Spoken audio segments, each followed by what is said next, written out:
देखिए, जहाँ तक आपने ये जो घटनाएं हुई है, ख़ास तौर पे मंडी में जो एक परिवार में पति पत्नी के बीच झगड़ा हुआ और बड़ी क्रूरता के साथ उनने अपनी पत्नी पे तेज़ाब फेंकाए और धक्का मार के उनको अपने नीचे गिराया। और आज ये दुखद है कि वो सरवाइव नहीं कर पाई।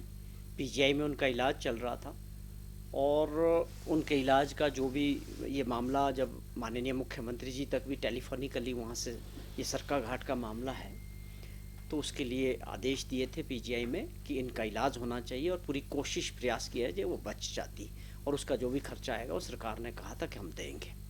लेकिन दुर्भाग्यपूर्ण वो आज महिला सर्वाइव नहीं कर पाई।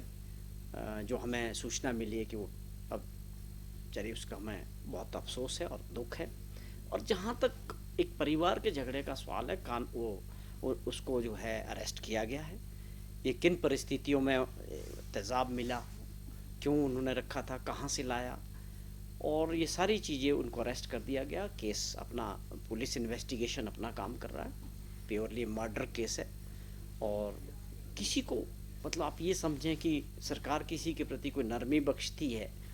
ये ऐसे क्राइम हैं जो आप एक परिवार के अंदर आप कर रहे हैं।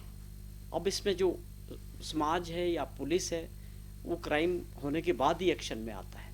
ये तो प्योरली जयराम जी की मैं पिछले काफ़ी समय से मीडिया की जो बाइट्स देते हैं, बातचीत करते हैं मीडिया से, उसमें साफ तौर पे दिखता है कि वो अपने को लाइमलाइट में और मीडिया में रखने के लिए इसको सीधे तौर पे इस संदर्भ में जोड़ना कि पूरे हिमाचल प्रदेश में लॉ एंड ऑर्डर खराब हो गया, ये बिल्कुल गलत है। ये राजनीतिक दृष्टि से प्योरली बयान दिया गया। जहाँ तक सवाल है, हिमाचल प्रदेश पूरे देश के अंदर सबसे पीसफुल राज्य है। हमें अपने राज्यों को इस तरह की स्टेटमेंट्स दे के एक ऐसी पिक्चर नहीं बनानी चाहिए बाहर कि भाई वहाँ कोई ऐसी परिस्थितियाँ कि लॉ एंड ऑर्डर कंट्रोल में नहीं। ये गलत बयान है और राजनीति से प्रेरित है। वो आप भूल गए अपने टाइम में कि उनके समय में क्या परिस्थितियाँ थी। ये वो मुख्यमंत्री रहे अपने टाइम में जिनके समय में पुलिस विभाग अपना पेपर नहीं करा सकी, वो लीक हो गया। पुलिस डिपार्टमेंट ही उस पेपर को करवा रहा था और वो पेपर बिके, भ्रष्टाचार का अड्डा बना। और उसके बाद जिस तरह सबऑर्डिनेट कमीशन एक भ्रष्टाचार का अड्डा बना, सबके सामने रहा। जब हमारी सरकार आई, हमने उसको वहाँ इंक्वायरी कराई और लोग अरेस्ट हुए, और किस तरह से वहाँ पर्चे बिक रहे थे लाखों रुपए में। पुलिस का पर्चा बिका 5-5, 7-7 लाख में, और वहाँ पर बिक रहे थे लगातार।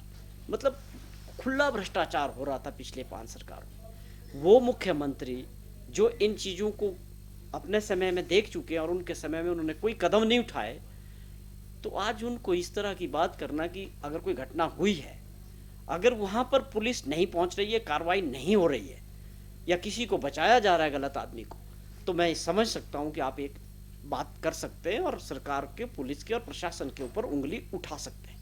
लेकिन आप किसी घटना को सीधे तौर पे लॉ एंड ऑर्डर और प्रदेश की जोड़ें, मैं समझता हूँ ये वाजिब नहीं है।